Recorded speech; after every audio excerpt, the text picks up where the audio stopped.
로마서 강의 29번째 제목은 살아도 주를 위해 죽어도 주를 위해. 이런 본문 구절 중에서 나타난 것을 제목으로 삼았습니다. 사실 오늘 말씀은 14장 전체를 아마 다룰 겁니다. 근데 여러분 12장만까지만 읽었는데 여러분 성경이 있으면 14장 전체를 펼쳐놓고 함께 봤으면 좋겠습니다. 우리가 로마서를 이제 앞에 부분은 어땠습니까? 모든 어떤 교리 가운데 하나님의 어떤 그 뜻 가운데 인간의 죄, 그리고 인간 스스로 하나님을 찾는 자가 아무도 없더라. 그런데 하나님의 은혜가 찾아와서 우리에게 구원을 했다. 하나님의 은혜가 덮였다. 그로 인해서 발생되는 것들, 육으로 인함이 아니라 혈육이 아니라 성령으로 우리가 하나님 앞에 난 자, 하나님의 백성으로 살게 되는 것들을 이야기했죠. 그리고 앞에 이제 13장에서는 어땠습니까? 그러면서 개인의 어떤 신앙생활에 대해서 너희는 빛의 깨달음으로 살아라. 빛으로 덧입어라. 이제 잠에서 깰 때다. 이렇게 얘기했죠. 자, 오늘 14장에서는요. 어떻게 보면 약간 그 공동체 안에서 발생될 수 있는 것에 대한 가르침을 우리에게 가르치고 있으면서 또한 우리의 안에, 그 안에서의 정체성을 다시 한번 하나님께서 진리 가운데 깨닫게 해주고 있습니다. 자, 우선 1절에 믿음이 연약한 자라는 말이 나옵니다. 여러분, 믿음이 연약한 자는 어떤 겁니까? 초신자. 처음 믿어서 맞아, 나는 믿음이 연약한 자야. 근데 그거는 저도 늘 느끼는 거 뭐냐면 저도 믿음이 연약한 자입니다. 그럼 도대체 믿음이 연약한 자는 누구고 믿음이 강한 자는 누굴까? 믿음에 약하고 강한 것이 있을까? 그런데 이제 이 오늘 1절의 말씀에서 뭐라고 얘기하면 그 연약한 자의 의견을 비판하지 말라라고 해요. 비판하지 말아라. 그런데 요 뒤에서 뭐가 나타나고 있냐면 2절에 이 연약한 자를 받아들이면서 그들의 어떤 의견을 비판하지 마 하면서 2절에 무슨 얘기가 나오냐면 먹는 문제를 다루고 있다. 그 다음에 또 5절로 넘어가서는 뭐에 대해서요? 또 날에 대한 것이 나타나고 있어요. 즉 이 먹는 것과 음식과 날짜를 구별하고 택하는 문제에 있어서 서로 그 교회 안에, 로마 교회 안에 의견의 차이가 있다. 이것은 특히 로마 교회뿐만이 아니라 모든 우리 믿는 과정 가운데 공동체 안에 이런 일이 있을 수 있다는 겁니다. 로마 교회의 구성원은 누굴까요? 당연히 유대인만 있지 않았을 거예요. 당연히 이방인들이 많이 섞여 있었을 것입니다. 그러므로 이방인은 그리스도의 복음을 받아서 유대인들이 이미 익숙했던 그런 음식 문제, 먹어야 되고 안 먹어야 되는 문제, 율법에 나와 있죠. 또 날짜, 절기, 유월절 지켜야 되고, 이날은 큰 대성일이고, 이날은 회개 속죄일이고 이런 것들이 있지 않습니까? 그런 거에 대해서 크게 관여하지 않았을 거예요. 그죠? 관심 두지 않았을 거예요. 왜냐하면 복음 안에는 우리가 예수 그리스도나 율법이 완성되면서 어떻게 됩니까? 모든 절기와 이런 것들이 다 완성돼 버렸어요. 끝났다는 거예요. 하나님께서 주신 모든 피조물은 다 선하기 때문에 원래의 모습으로 돌아간 거죠. 때문에 아무것도 우리가 사실은 거절할 것도 없고 어느 날이 더 특별하다고 할 것도 없는 거죠. 그래서 14절에 뭐라는 얘기가 나오냐 하면은 내가 주 안에서 알고 확신하노니 무엇이든지 스스로 속된 것도 없고 또 속되게 여기는 그 사람에게만 그저 속될 뿐이다 라는 거예요. 그러므로 믿음이 강한 그리스도인들은 이 사실을 알고 의심하지 않기 때문에 뭐든지 먹을 수 있어요. 먹을 수 있었습니다. 그 당시에도. 그런데 믿음이 여기서 얘기하는 연약한 자라는 것은 사실 유대인들이 믿음이 연약했을까요? 유대인들의 믿음은 너무나 강했습니다. 그러니까 여기서 어떤 믿음에 연약하다는 것은 진리 가운데 약한 자를 의미합니다. 진리 가운데 약한 자. 그런 사람들은 어떻게 했습니까? 진리 가운데 약하기 때문에 형식이 강하겠죠. 그렇기 때문에 그들은 이런 것들을 굉장히 불피하게 생각했다는 거예요. 그래서 그들은 고기 같은 것도 절대 안 먹었죠. 특별히 왜 고기를 안 먹었을까? 고기 먹으라고 그랬는데 돼지고기만 안 먹으면 되는 거 아닌가? 그게 아니라 그 당시 로마에서는요, 기독교가 공인되기 전이잖아요. 그때는 태양신이라든지 이방신을 섬겼는데 그 당시에 이 고기는 일단 도축을 하면 다 어디로 가요? 다 그런 일단 신전, 우상 신전에 바쳐가지고 그 다음에 각 사람들에게 나누어졌어요. 그렇기 때문에 어떻게 됩니까? 제사 음식이에요, 이게. 그러니까 유대인들은 채소만 먹었던 거예요. 고기 안 먹었던 거예요. 이런 거를 사실 보면은 예전에 제가 교회를 다닐 때, 어릴 때 다녀도 강대 위에는 절대 신발 신고 올라가면 안 된다. 이런 게 있었어요. 아이들도 올라오면 안 된다. 예. 뛰면 안 된다. 예. 나는 카페트 버릴까봐 그런 게 아니라 거기는 하나님의 영역이다. 거기는 하나님의 영역이다. 그렇기 때문에 이 신자들은 이 밑에서 다녀야 되고 이 위에는 누구만 장로님이나 특별하게 대표 기도하는 사람이든지 아니면 목사님 외에는 못 올라가는 신성시대에 있었어요. 그래서 거기 만약 올라가면 막 엄청 장로님한테 혼났죠. 무릎 꿇고 두 손 들고. 그런 것들이 일종의 어떤 장소적인 거, 그 다음에 어떻게 행위적인 거, 이런 것들이 이제 어떤 진리 가운데보다 그런 것들을 먼저 가리키거든요. 교회에서도.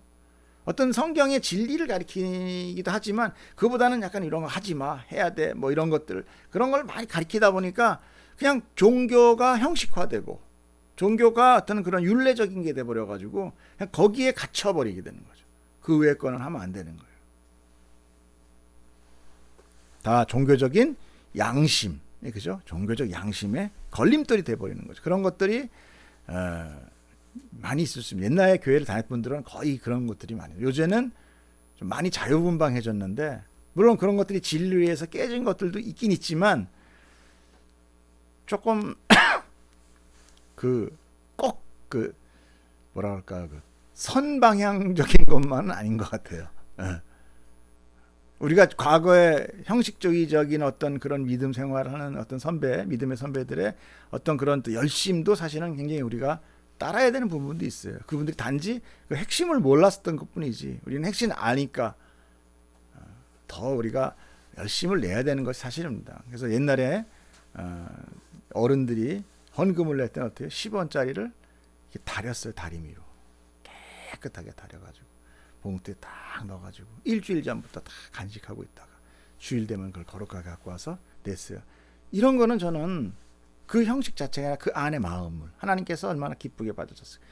그렇잖아요. 아버지한테 용돈 드리는데 가면서 막 이쪽에 막 다른 영수증, 술집 영수증하고 막 섞여 있는데 이렇게 빼고 또 이쪽에서 막 해가지고 5만 원 이거보다 봉투에 딱 넣어서 아버지 사랑합니다. 어머니 사랑합니다. 이렇게 해서 딱 드리는 건 감동이잖아요. 그 안에 돈이 액수가 더 감동이 크겠지만 감동이잖아요. 근데 그런 거죠. 액수가 아니라.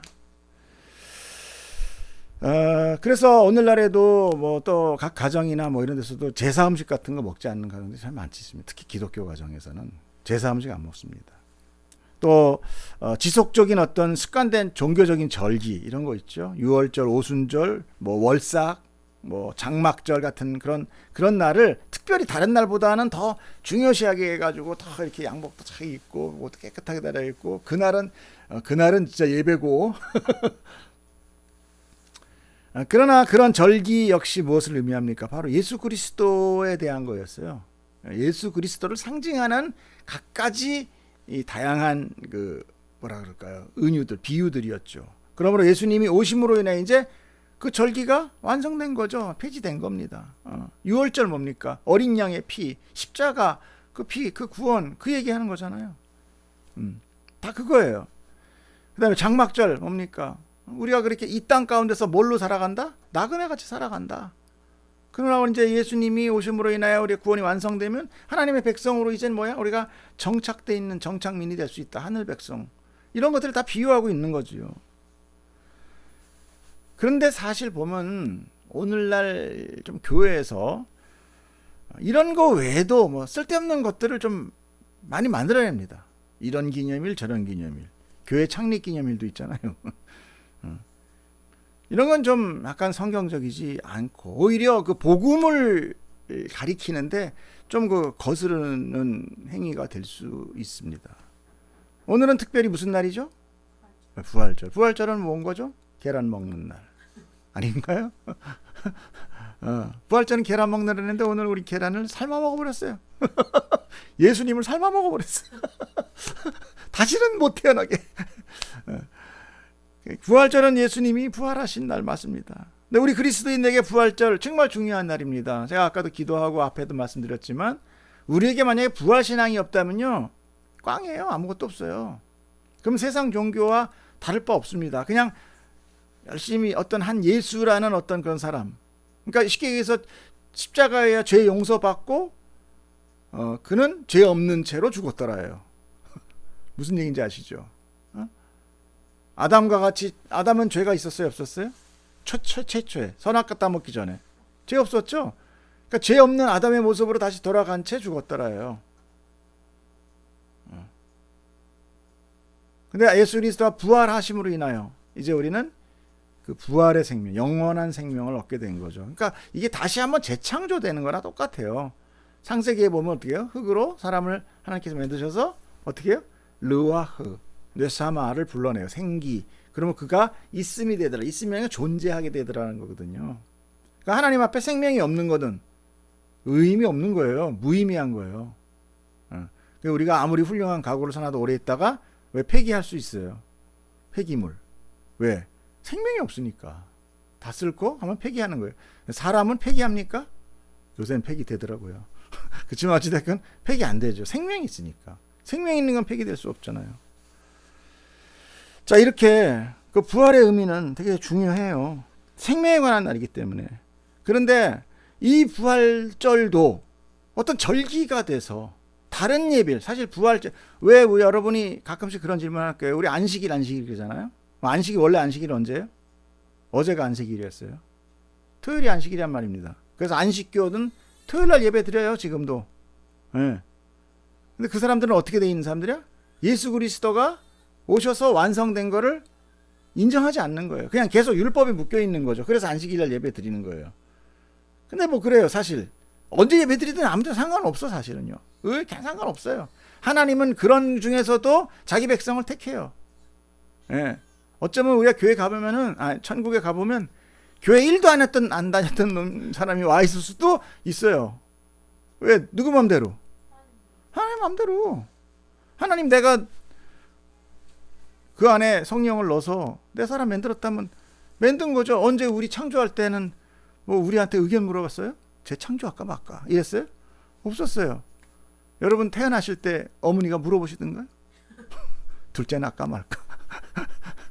아무것도 안 물어봤어요. 그냥 낳은 거예요. 뭐 솔직히 부모님도 그냥 누가 나올지 모르고 그냥 하나님 주신 대로 나온 거예요. 이렇게 막 무작위로 나오는 것 같이 나오는 게 우리 인간이에요. 그게 죄된 인간이에요. 그게 인간의 참모습이에요.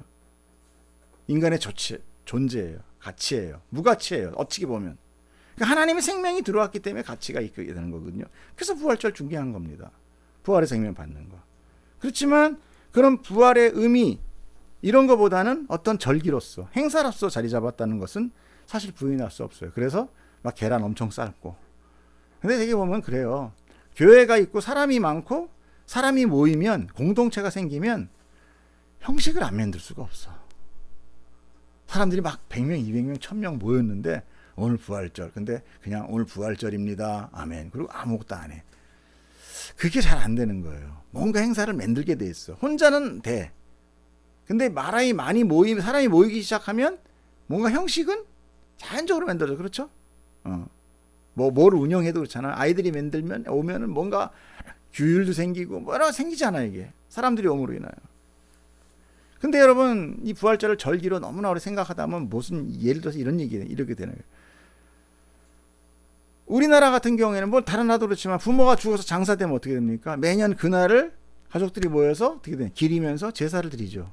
그죠? 뭐 추모 예배도 드리고. 그러나 만약 그분이 돌아가셨는데 살아났어. 부모님이 살아났단 말이에요. 죽었는 줄 알았더니 다시 살아나셨어. 부활이야. 뭐 영원한 부활은 아닐지라도. 그럴 수 있잖아요. 죽었다 살아나는 분 헛간 있잖아. 살아났어.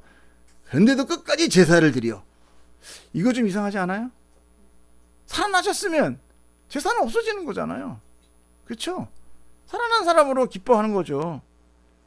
그런 의미에서 이 고난주간, 예수님이 십자가에 못 박겠다. 그래갖고 어떤 사람은 진짜 자기 십자가에 자기 막 목 박는 사람도 있어. 필리핀 같은 데 보면 막 진짜 막 십자가 질질 끌고 다니면서 막 가시면류관 쓰고 그가 예수 그리스도의 그 아픔을 같이 나누겠다 뭐 이런 건데, 예수님이 진짜 그거 하라고 돌아가셨을까요? 그래갖고 옆에 있는 너는 왜 가만히 있니? 이러면서 너도 뭐 하다못해 모래도 하나 들어라. 하다못해 네 손톱 사이에 이쑤시개를 쑤셔라. 뭐 이러겠냐고요. 예수님이 그거 동참해달라고 그 십자가에 돌아가셨을 거예요. 나 이거 봐, 난 이만큼 참았어, 이건가요? 아니거든요. 그 의미가 아니에요. 우리 죄에 대한 심각성, 우리가 모르는 그런 어떤 하나님과의 원죄의 심각성이 이만큼 심하다. 신이 와서 죽어야 될 만큼, 하나님이 와서 죽어야 될 만큼 심한 문제, 이 심각성을 나타내면서 그것의 문제를 단번에 해결하셨다라는 것에 대한 자유함, 기쁨을 누리게끔 하기 위함이거든요. 사실 그 기쁨을 모르니까 계속 그 고난에 동참하고 있는 거예요. 고난에 머물러 있는 거예요. 그래서 엉땅 들다 십자가 걸어놓는 거예요. 그래서 개신교는 십자가만 걸리는데 천주교는 거기다 또 예수까지 걸어놨어. 그렇죠? 예수님도 이렇게 걸려 있잖아요. 그러니까 더욱더 그 신앙은 어때? 그냥 더 자유함이 없어. 괴로워. 막 너무 안타까워. 막 저 예수님, 응? 왜 저기 걸려 있어? 나 때문에 거기 걸렸구나. 막 나 때문에 걸렸구나까지는 좋아. 근데 거기서 나가질 못한다는 이런 거는 우리가 다시 생각해봐야 된다는 거죠. 하나님은 그렇기 때문에 사람들이 속성을 아세요. 특별히 어떤 그런 날기, 절기라든지 어떤 그런 것들을 굉장히 상식적으로 잡고 싶어하는 하나님은 그 인간의 속성을 아세요. 인간은 뭐든지 뭘 잡아서 의지하려고 그래요. 원래 사람은 의존적 존재거든요. 누구 의존적 존재? 하나님 의존적 존재죠. 하나님 의존한 존재인데 자기가 하나님 되겠다고 딱 나와서 보니까 너무 허망한 거야. 그러니까 계속 뭔가를 의존할 걸 만들어요. 돌에다가도 절하고. 그지 안 그래? 사람도 의지하고, 사람 제일 의지하는 게 사람 의지하는 거죠. 일단 뭐 모든 우상들이 다 그런 거 아니겠습니까? 그러니까 하나님은 예수님의 탄생일이라든지 또 뭐 십자가 돌아가신 날, 그 무덤의 장소, 승천한 그 위치, 뭐 대충 뭐 거기가 어떤 산이다는 지금 나오지만 어딘지는 몰라요. 다 그런 것들, 자취, 날짜 이런 것들을 다 역사 속에서 다 삭제시켜 버리셨어요. 아는 사람 아무도 없어. 희한해. 되게 보면 막 시저가 태어난 거, 뭐 우리나라 같은 어떻게 해요? 이순신 장군이 태어난 장소 다 나오잖아요. 근데 예수님은 없어. 이스라엘 가서도 몰라. 자기 민족임서도 몰라. 왜 그렇게 하셨겠어요? 그걸로 다시 우상 삼지 않게 하기 위해서. 중요한 건 그게 아니다라는 거죠. 너희들은 그 진리를 알아라는 거예요. 왜 그렇게 됐는지. 그 참 의미를 알아라는 거죠. 껍데기만 보면서 거기에 현혹되지 말고 그 안에 중심을 보려는 거예요. 이제 우리는 예수 그리스도 안에 있는 자예요. 그렇죠? 예수 그리스도 연합됐다고 했잖아요. 나 연합 안 됐는데 연합됐어요. 어떻게? 몰라 나도. 사람이 그걸 어떻게 합니까? 영의 일인데. 근데 내가 어느 날 이렇게 예배를 드리고 있고 어느 날 내가 이렇게 찬양을 하면서 예배 안 드리고 하면 내 마음에 갈급함이 와. 언제부턴가. 이건 습관적인 것도 있겠지만 꼭 그런 것만은 아니야. 성령으로 나이가 바뀌어가는 거거든요. 그러므로 사실 성전도 어떤 장소적인 그런 개념이 필요 없고 사실 예배하는 그런 정한 날도 사실은 의미 없는 거예요. 이거 다 사람이 만들어 놓은 거야. 뭐 예수님이 돌아가실 때 주일을 예배를 하라 이렇게 했어요? 성경 몇 월 며칠에 한 번 있어요 그거? 없어요. 그렇게 한 거예요. 예수님의 부활을 예배일로, 안식일 대신에 예배일로 정하자. 뭐 그건 많은 이제 성경학자들이나 그런 어떤 지도자들이 정했겠죠. 뭐 그걸 무시하자는 게 아닙니다. 하지만 더 중요한 건 어디입니까? 내가 무릎 꿇고 찬양하고 예배하는 그 자리, 그게 성전이에요. 그리고 더 나아가서 성령이 내 안에 계시다고 그랬죠. 내가 성령을 너에게 넣어주리라. 성령이 내 안에 들어왔으면 성령은 누구예요? 성부, 성자, 성령 다 하나님이잖아요. 하나님이 내 안에 계시면 나는 성전이 되는 거예요. 그냥 하나님이 계신 곳이 성전이잖아요. 그렇죠? 거룩하게 십자가 건 곳이 성전이 아니란 말이에요, 여러분. 그걸 우리가 잘 알아야 되는 거죠. 자, 그런 의미에서 이제 6절부터 8절까지를 한번 읽어봅시다. 시작. 나를 중히 여기는 자도 주를 위하여 중히 여기고 먹는 자도 주를 하나님께 감사하느니라. 우리 중에 누구든지 자기를 위하여 사는 자가 없고, 여기 나오죠. 자기를 위하여 죽는 자도 없도다. 우리가 살아도 주를 위하여 살고 죽어도 주를 위하여 죽나니 그러므로 사나 죽으나 우리가 주님의 것이로다. 할렐루야. 우리가 예배자고 우리가 하나님의 믿고 하나님의 택한 백성이 바로 이거예요. 딴 거 없습니다. 사실 이 안에 다 들어가요. 사나 죽으나 우리는 주님의 것이에요. 주님 뭐야? 주님 하니까 뭐 꽤 무슨 얘기야. 그냥 내 주인이라는 거예요. 나는 입으로는 주인이라고 해놓고 절대 내 자리 주인 자리는 안 내야죠. 이게 지금 우리의 현실이거든요. 절대 안 내줍니다. 그러니까 비판하지 말고 그 서로 약한 자의 의견을 받으라는 것은 그들의 잘못되고 연약한 신앙을 인정해줘라라는 게 아니라 멸시나 다툼의 소재로 삼지 말라는 거예요. 그거 가지고 뭐 옳으니 그르니 먹는 날이 많니 그르니 그러지 말라는 거예요. 오히려 서로 격려하고 배우며 깨닫기를 서로 힘써야 된다. 그래서 어떤 사람은 막 그런 것들이 강해가지고 막 그런 걸 하면 인정해 주라는 거예요. 인정이라기보다 그냥 그거 갖고 막 비판하고 다투지 말아라. 왜? 그 사람도 하나님이 받은 자다 이런 얘기 나중에 나오거든요.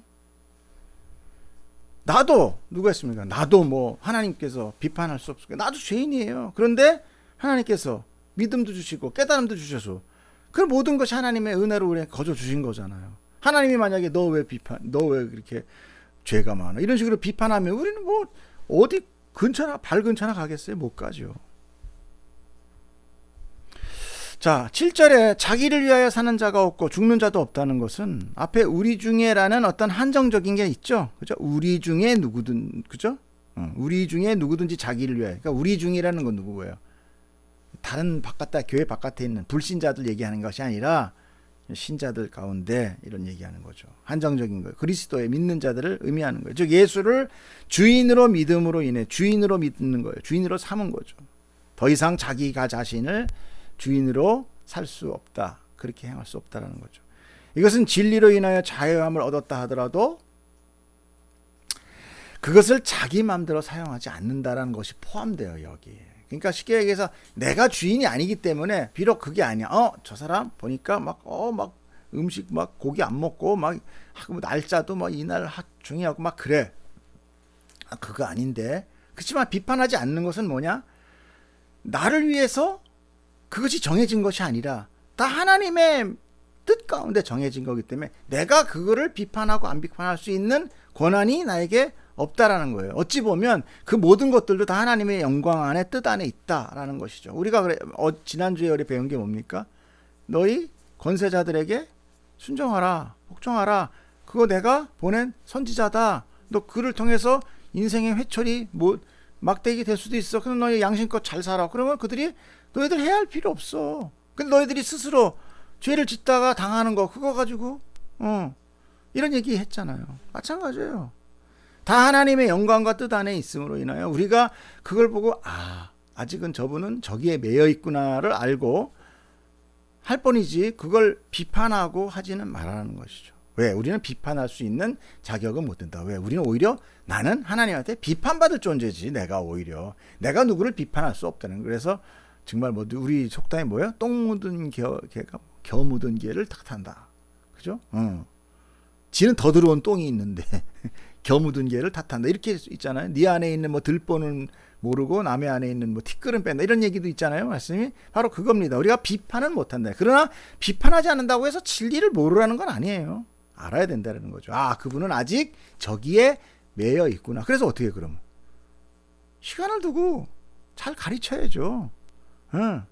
그분이 성숙할 수 있도록. 자, 그래서 13절에 나옵니다. 그런즉 우리가 다시는 서로 비판하지 말고 도리어 부딪힐 것이나 거칠 것을 형제 앞에 두지 않도록 주의하라. 내가 주 예수 안에서 알고 확신하노니 무엇이든지 스스로 속된 것이 없으되 다만 속되게 여기는 그 사람에게는 속되다. 만일 음식으로 말미암아 내 형제가 근심하게 되면 이는 내가 사랑으로 행하지 아니함이라. 그리스도께서 대신하여 죽으신 형제를 내 음식으로 망하게 하지 말라. 그러므로 너희의 선한 것이 비방을 받지 않게 하라. 하나님의 나라는 먹는 일과 마시는 일이 아니라 성령 안에는 누리는 의와 평강과 기쁨이다 라고 얘기합니다. 여러분 그리스도 안에서 우리가 모든 것이 가능해요. 가능하죠? 예, 이제 우리가 하나님이 창조하신 것은 선한 하나님이 창조하신 건 다 선이에요. 근데 악한 죄인이 창조 못해요. 그러면 악한 죄인이 개발해 놓은 것들은 뭐예요? 다 악이에요. 여러분 과학은 악이에요. 왜 그래요? 만약에 과학을 발전해서 우리가 그걸로 만족한다면 과학이 계속 발전할 이유가 있겠어요? 없어요. 그 이건 뭐냐면 이거는 과학을 만들었더니 이런 단점이 생기네. 그걸 보완하기 위해서 또 만들었더니 그거에 대해 단점이 또 생기네. 또 그걸 단점했더니 또 생기. 계속 일파만파 나가는 거예요. 사람이 편하게 하기 위해서 1차 산업혁명이 터졌잖아요. 산업혁명이 터지니까 뭐가 나와요? 2차 산업. 근데 그것이 2차 산업혁명이 터지면서 뭐가 납니까? 매연이 나오고 막 이렇게 나왔지 않습니까? 그런데 3차로 돼가지고 이제 그런 굴뚝 없는 거 만들었다 했더니 어떻게 됐어요? 이게 뭐 전자파, 음조파 뭐 해가면서 뭐 사람들이 막 이렇게 다 모든 것들이 다 이렇게 여러 가지 계속 인간의 과학과 문명과 발전은 사실 발전이 아니라 계속 보완이에요. 보완. 계속 보완하면서 근데 좋아져요? 아니, 보완하면서 계속 망가지는 게 자연이. 그걸 우리가 볼 때 선은 역시 하나님밖에 없다는 거예요. 그러니까 선한 이가 만드는 그 자체는 선한 거예요. 그 자체를 누리는 건 다 선한 거예요. 특별히 여기서 형제 앞에 부딪힐 것과 거치는 것을 두지 말라. 이게 무슨 얘기냐면 여러분 분명히 우리가 진리 안에서 가졌어요. 뭐 자유함을 가졌어요. 그 자유함을 우리가 마음대로 누림으로 인하여 그 형제, 연약한 형제, 그 연약하다는 게 꼭 믿음이 약하다는 것이 아닙니다. 아까 그랬죠. 그 연약한 형제한테 거치는 것이나 걸림돌이 될 수 있다라는 거예요. 자, 예를 들어서 예전에 제가 오카노 목사님 설교를 들으면서 있는데 그 비유를 해서 말씀하시는 게 기억이 났어요. 뭐냐면 오카노 목사님이 술을 좋아하시는 게 아니라 삼계탕을 좋아하세요. 그 삼계탕 하면 뭐가 나와요? 인삼주 조그만 나오잖아요. 그거 한 잔 너무 좋더라는 거예요. 향도 참 좋았고. 그래서 그걸 좀 즐겨 드셨다고 합니다. 근데 이제 교회가 커져가지고 사랑의 교회가 얼마나 커졌습니까? 지금 저기 그 목사님 말고 그 전에도 커졌거든요. 그러니까 어때요? 주변에 이제 가면은 다 신자들이 많이 있을 거 아니에요. 거기는 아까 얘기한 연약한 신사도 있고 강인하다 그런가? 진리 가운데 자유한 분들도 계시고. 눈이 많아지니까 아무래도 조심하게 됐던 거예요. 이것은 그 오 목사님의 그 어떤 이중적인 삶을 폭로하자는 게 아니라 오 목사님 스스로는 자유하다는 거죠. 이것도 뭐 하나님이 만드신 거예요. 취하지 않은데 누가 그러잖아요. 술 취하는 사람들이 항상 싫어, 성경에 술 취하지 말라 그랬지, 술 먹지 말라 그랬어. 맞아요. 근데 이상하게 먹으면 취해. 그러니까 안 취해야 되는데 그 말까지는 맞으셨는데 취해버리시네. 어찌됐건 그런 그 얘기하는 게 아니라 오 목사님 스스로는 자유해서 사실 뭐 한 잔 이렇게 드실 수 있는데 그런 자유가 안에 있단 말입니다. 이거 뭐 나쁜 게 아니에요. 그러나 혹여 믿음이 어린 신자가 목사가 어느 날 삼계탕집을 갔더니 인삼주를 얼굴에 만연한 표정을 지면서 살짝 먹더라 이거지. 그럼 어떻게 됩니까? 그 사람은 시험 드는 거예요. 이러면서 내가 아무래도 교회로 옮겨야 될 것 같아. 저 큰 목사가 알고 보니까 사단에 물러갈지어다 뭐 이러면서 좌절감을 느끼고 어떤 기독교에 대한 자괴감을 느낄 수 있어요, 없어요? 있다라는 거예요. 그렇기 때문에 본인은 그거 안 하겠다 이거예요. 이게 바로 뭐예요? 자유하지만 포기할 수 있는 자유함이에요. 그 얘기를 하시는 거예요. 지금. 무슨 얘기인지 아시겠죠? 다 평화와 기쁨으로. 그게 중요한 거지. 나 자유하겠다고. 그게 그런 거 많지 않습니까? 묻지마 살인이 뭡니까? 나 좋자고 하는 거잖아요. 자, 19절 우리가 보겠습니다. 그러므로 우리가 화평한 일과 서로 덕을 세우는 일에 힘쓰나니 음식으로 말미암아 하나님의 사업을 무너지게 하지 말라. 만물이 다 깨끗하되 꺼리낌으로 먹는 사람에게는 악한 것이니라. 하나 더 있습니다. 고기도 먹지 아니하고 포도주도 마시지 아니하고 무엇인지 내 형제로 꺼리끼리 하는 일을 아니함이 아름답다. 먹고 마시는 게 중요한 게 아니다. 이런 거예요. 우리 그리스도인은 특별히 기독교는 종교가 아닙니다. 여러분 종교인이 아니에요. 여러분 종교가 무엇입니까? 기독교 이렇게 쓰긴 하죠. 그러나 여러분 종교인이 아니에요. 종교라는 것은 사람이 신에게 찾아가는 거 종교예요. 그렇죠? 어느 날 내가 가만히 자고 있더니 돌부처가 찾아왔더라. 손 들어보세요. 없어요. 예? 다 내가 소원성취 빌러 가잖아요. 예, 복채 가지고. 그렇죠? 그래가지고 어떻게 합니까? 거기서 뭐 이렇게 하시오. 동해 가면 누구 만나지 마십시오. 뭐 어떻게 하십시오. 그러면 어떻게 해요? 자기를 학대해요. 그거로. 열심을 내면서 규범을 지키고. 그래서 그 신에게 잘 보이기 위해서 잘 보여서 어떻게 합니까? 그걸 서원 성취하잖아요. 그죠? 그게 종교예요. 세상의 종교. 그런데 기독교는 어떻게 합니까? 사람이 절대 안 찾아가요. 누가 찾아와요? 여러분 하나님 어떻게 믿었어요? 저는 제가 교회를 찾아갔는데요. 왜 그럴 수 있어요. 근데 어느 날 내가 내 안에 그런 마음을 주신 거예요. 교회 가는데 집문서 보따리 들고 같은 사람 찾아보세요. 있어요 없어요? 그냥 가신 거예요. 궁금해서. 대개 교회는 그렇습니다. 자, 그래서 기독교는 사람이 아닌 하나님께서 자신을 택하셨어요. 먼저 택함이 있어요. 그리고 그 택한 자에게 찾아가셔서 자기가 나 하나님이야 라고 계시하세요. 그리고 모든 죄의 속박에서 자유케 하시고 은혜로 우리로 그럼 영생을 줘버리셔요. 왜? 몰라요. 그건 하나님의 뜻이에요. 하나님 마음이에요. 즉 사람이 주인이 되어서 어떤 능력이 있는 존재에게 치성을 들여 받아내려가는 것이 아니라 하나님이 주인이 돼서 그 택한 자기가 스스로 택한 자를 또 자기가 스스로 희생했어요. 그죠? 오늘 부활절은 뭐합니까? 예수 그리스도가 고난당해 죽으셔서 우리에게 생명 주신 거잖아요. 예수님이 누구예요? 성자 하나님이잖아요. 그러니까 자기를 희생해서 자기의 백성을 만드는 것. 이게 기독교예요. 우리의 의지와는 전혀 상관없어요. 원래 두 가지 반응이 있어요. 내 의지대로 안 하면 난 정말 기분 나빠. 근데 내 의지대로 안 했는데 내가 로또가 됐어. 그러면 정말 기쁘죠. 똑같은 겁니다. 여러분이 지금 의지하고 있지 않았지만 그 붙드는 게 호랑이 꼴이었어. 너무 기쁜 거예요. 여러분 정말 택함 받은 거예요. 여러분 정말 어마어마한 기쁨을 지금 모르고 있어요. 이 천국에 감추져 있는 보물이에요. 몰라 우리한테는. 사실 우리가 부활절을 기뻐한다, 부활절 한다지만 정말 알까요? 아니요, 몰라요. 아직 우린 몰라요. 이해할 수가 없어요. 저 밑에 사는 개미들을 우리가 같은 인생을 같이 산다고 해서 여기서 기뻐하냐? 모릅니다. 그러므로 그 모든 복은 누구의 거예요? 누구의 유익이 되어야 되는 거예요? 내게 아니에요. 우리가 복하는 그 복은 내게 아닙니다. 하나님의 유익이에요. 하나님의 유익. 하나님의 유익이라는 게 하나님만 유익하냐, 이기주의냐, 그게 아니라 하나님의 뜻한 바에 합한 걸로 흘러가는 것. 이거야 되는 거예요. 그것이 우선되는 거예요.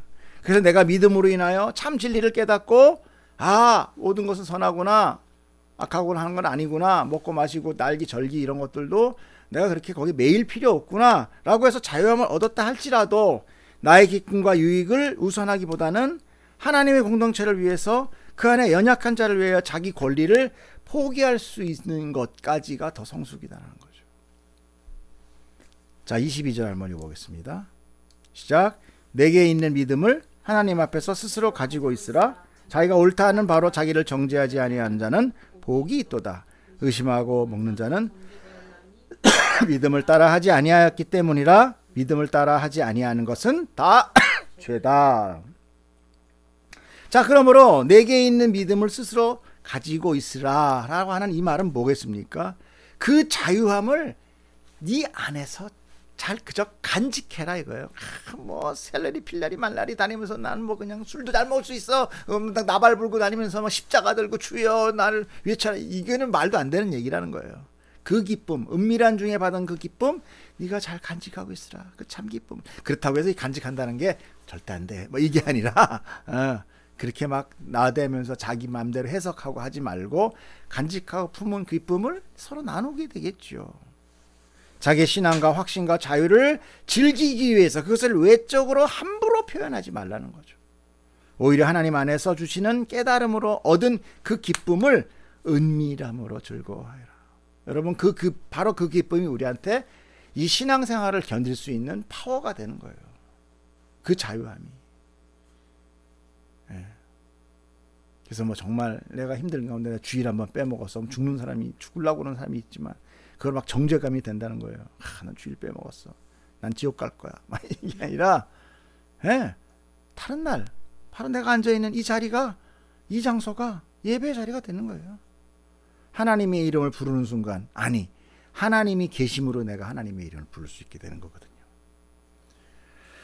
그 이유는 앞에 연약한 자를 위해서고 공동체의 연합과 아까 말했어요. 기쁨과 화평을 누리기 위해서입니다. 자, 자기가 옳다 하는 바로 자기를 정죄하지 않는 자는 복이 있다라는 것은 좀 복이 있다라니까 뭐가 생각나요?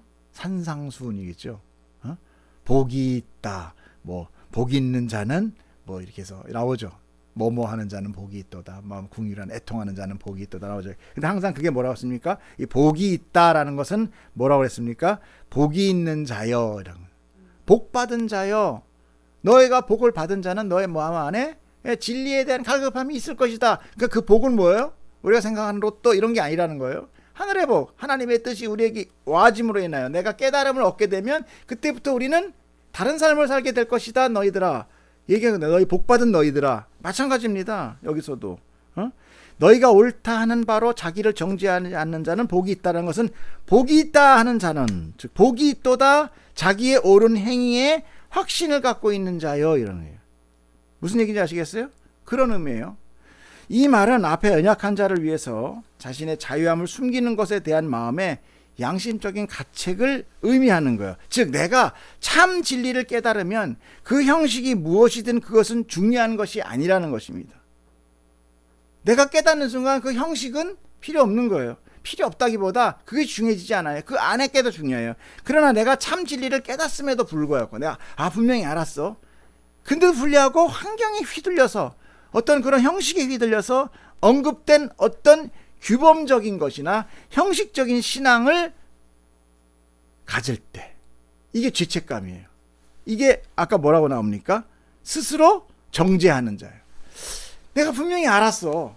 근데 사람들이 다 막 그런 거를 해. 근데 난 안 해. 그럼 안 해도 되나? 나도 저거 해야 되는데. 이런 마음이 내 안에 생기느냐? 그럼 아니다는 거예요. 그 자유함은 완전한 자유함이 아니다라는 거예요. 이해가 되세요? 내가 만약에 오늘 주일을 빼먹었어. 그 뭐 떳떳하다 뭐 그냥 뭐 이렇게 뭐 건방지게 하는 게 아니라 내가 주일을 오늘 무슨 일 때문에 내가 대신 하더라도 내가 그거로 인하여 양심에 걸리고 내가 그거로 인하여 그게 죄책감이 나에게 온다면 그건 죄가 된다라는 거예요. 무슨 얘기인지 아시겠어요? 그 형식이 나를 아직 잡고 있다라는 거예요. 아직 내 안에 진리한 진리가 나를 자유케 하지 못하고 있다라는 거예요. 아직도 죄로 돼 있다. 이해가 안 가면 나중에 한번 더 다시 들으시기 바랍니다. 그러니까 그게 어떻게 복이 되겠어요? 난 분명히 난 이제 자유해. 난 하나님 앞에 자유해. 내가 안에 성전이고 내가 얹어 있는 자리야. 내가 예배드리는 그 자리가 나의 성전이야 라고 알았어요. 알았는데도 불구하고 내가 어떤 공동체에서 해서 그런 사람들과 같이 있음으로 인해 내가 거기서 주일 한번 같이 섞이지 못했다고 해서 그것이 계속 내 안에 스스로 가책이 되면은 그건 아직 너 안에서 복이 되지 못한 거다. 진리가. 아직 너는 죄로 그 형식적인 것으로 묶여있는 자다라는 것을 얘기하는 거예요. 그러므로 믿음 안에서 굳건한 것은 그 진리 안에서 자유함 뿐만 아니라 그런 어떤 환경적인 면에서도 자기의 양심의 꺼리낌이 아닌 참 기쁨으로 행할 수 있다. 이걸 얘기하는 거예요. 예를 들어서 이런 겁니다. 어떤 사람이 우상을 엄청 잘 섬기는 사람이었어요. 그 집안이 그냥 천주교도 하고 무당도 하고 불교도 다니고 오고잡탱이 좋다는 건 다인 거예요. 이 집안이. 그러다 어찌어찌 하다 보니까 이분이 교회를 오게 된 거예요. 출소하게 됐어요. 근데 이제 이 사람이 신앙생활을 하다 보니까 상하게 잠자리가 불편하고 악몽을 꾸며 몸도 피곤하고 막 온 쑤시고 막 몸도 막 아프고 막 이런 거예요. 그래서 어느 날 참다 못해서 담임 목사한테 전화를 했어요. 목사님, 내가 너무너무 힘드니 좀 와서 신방 좀 와주십시오. 그래갖고 신방 전도사님하고 목사님이 신방을 갔어. 가서 딱 보니까 문부터 입춘대길 그리고 부적, 대문부터 부적이 도배돼 있어. 들어가고 나니까 뭐 여기에 뭐 십자가도 걸려 있는데 이쪽에 뭐 목탁도 있고 이쪽에 불상도 있고 뭐 없는 게 없는 거야 그 집안 안에. 좋다는 건 다 들여놨어 어찌됐건. 무슨 얘기 어딘지 뭔지 알겠죠. 막 이렇게 들어가 있는 거예요. 야, 목사님이 그 심각성을 이제 깨닫게 된 거죠. 그러면서 자기가 이 잠을 자고 그러면은 집에 있는데 저런 것들이 많이 있어가지고 그래서 자기가 영적으로 좀 이렇게 눌림을 받는 것 같다. 근데 자기가 또 치우기는 또 좀 약간 좀 복을 괜히 치울 것 같아서 좀 걱정도 된다. 왜? 이분이 지금 아직 연약한 상태죠, 그죠? 그러면서 신방 오신님께 뭐라고 해요? 축기를 좀 해주시고 그다음에 치유도 좀 해달라 이렇게 부탁을 했다라는 거예요. 일종의 자기가 보통 하는 그건 뭐 그 사람이 알아서 어떤 축기나 축사 이게 아니라 그냥 자기가 늘 알았던 무당도 굿도 하고 목사의 어머니 뭐도 하고 막 살풀이다고 하잖아요. 그러니까 그런 것 좀 해달라는 거예요. 지금 이 목사님한테 그런 걸 익숙하기 때문에. 근데 그 목사님이 그 사람에게 지금 그 사람은 지금 괴로운 거예요. 그 사람에게 꾸짖거나 또는 그거 아니다 하고 무슨 뭘 그때 강요하거나 가르치거나 정죄하지 않았고 그냥 그러십니까? 교회에다 전화를 했대. 전도사 총집합. 전도사들이 쫙 와가지고 찬양을 뭐 정말 뜨겁게 일종의 부흥회를 했다는 것입니다. 찬양을 하고 가끔씩 뭐 주여 삼창하고 나갈지어다도 해주고 와 이렇게 하면서 막 신나게 아무튼 한두 시간을 막 뜨겁게 대적기도 하면서 그리고 다 하고서 나중에 이제 다 이런 것들은 다 치워야 된다 그러고 다 뜯어가지고 보따리 싸가지고 그리고 교회로 가지고 왔다라는 거죠. 물론 그 당시에 그분이 아주 그래서 기뻐하고 아주 만족해가지고 그 후에 그런 증상이 싹 가셨다고 연락이 왔다라는 거예요. 그러나 그 목사님은 평소에 어떤 목사님이냐? 그런 형식에 대해서 상당히 부정적이었고 그리고 주로 좀 영적이나 특히 신비 사역에 대해서는 좀 아주 좀 이렇게 거부할 만큼 싫어하시던 그런 목사님이었다라는 거예요. 더구나 그분은 그냥 이 진리 가운데 여러분 가리키기 위해서 말씀 가리키는데 아주 전심하던 목사님이라 전도사들도 놀랐다는 거죠 그때. 더구나 목사님 책상에는 언제부턴가 그 집에서 갖고 오게 생긴 예쁜 조그만 나무 인형하고 나무 십자가를 앞에다 갖다 놨다는 거예요. 그걸 보면서 뭐런 얘기를 하느냐 하면 그분은 생각했을 거예요. 이거를 정죄하고 뭐 하는 것보다 그분의 수준과 눈높이에 맞춰서 일단 오늘 내가 해주지만 그분한테 계속적으로 많은 것들을 가르치겠죠. 이제부터. 수준을 높여놓고 얘기를 해야지. 아이가 갓난쟁이가 우는데 일단은 제대로 안 쳐라. 그리고 세상에 살면 그렇게 살면 안 된다. 배고프면 배고프다고 얘기를 해야지. 뭐 이렇게 할 수는 없잖아요. 그렇지 않습니까? 그러니까 그 목사님이 그렇게 한 것은 어찌 보면은 성숙했다라는 생각이 들었어요. 그리고 우리가 사실은 이렇게 신앙생활 하다 보면은 수많은 과정들이 단계들이 있습니다. 어쩔 때는 정말 그런 좀 살풀이 같은 그런 신앙을 갖고 살 때가 있었고 어떤 때는 또 그런 기도 사역이나 무슨 치유 사역에 또 매달릴 때도 있었고 그러던 와중다 보니까 어느 날 우리가 이렇게 계속적인 말씀으로 공부를 하다 보니까 그 안에 진리가 깨달아지고 그것은 껍데기구나 중심이 아니구나를 알게 된 거죠. 그렇듯이 우리가 내가 그 과정을 이제 벗어났다고 해서 그 당시에 있었던 과정 사람들을 무시하거나 비판하거나 하면 안 된다. 공동체는 그런 비판과 그런 힐책이 아니라 화평과 기쁨이 있어야 된다. 여러분 우리의 믿음은 얼마나 많은 사역을 하고 얼마나 많은 헌금을 내며 교회 규범이나 법을 얼마나 많이 잘 지켰느냐가 중요한 것이 아닙니다. 내가 얼마나 하나님의 말씀을 통해서 진리를 깨닫고 있느냐 하는 것이 중요한 거예요. 그래서 저도 성경 공부를 늘 아직도가 아니라 아직 멀었죠. 이제 그냥 열심히 하는 그런 입장입니다. 그러면 여러분들도 성경을 외면하면 안 되겠죠, 당연히. 여러분 성경은 봐도 정말 모르다고 할 수도 없지만 아무튼 무한한 길입니다. 여러분도 좀 뭐 그냥 남이 한 묵상 그냥 대충 한번 읽어보고 끝나는 것도 사실 어떤 때는 고맙지만, 그러나 가능한 한 자신이 직접 성경 말씀을 읽고 깊이 묵상해봄으로 인하여 하나님이 직접 나에게 말씀하시는 것들을, 풀어주시는 것들을 경험하기를 저는 축복합니다. 특별히 오늘 부활주의를 통해서 하나님께서 우리에게 부활의 생명을 주신 이 기쁜 날, 정말 하나님의 은혜를 감사하며 우리가 또 그런 감정적인 기쁨뿐 아니라 참 기쁨이 나에게서 무엇인지를 깨닫는, 그런 말씀 가운데서 깨닫는 그런 오늘 소중한 날 되기를 축복하고, 하나님께서는 우리에게 친히 자기를 계시하고 가르쳐 주셔서 우리를 완전한 사람 되기를 원하시는 분이기 때문에 우리의 그 원함 가운데는 하나님께서는 특별히 들어주신다, 응답하신다. 여러분 이거를 꼭 믿으시길 축복합니다. 기도하겠습니다.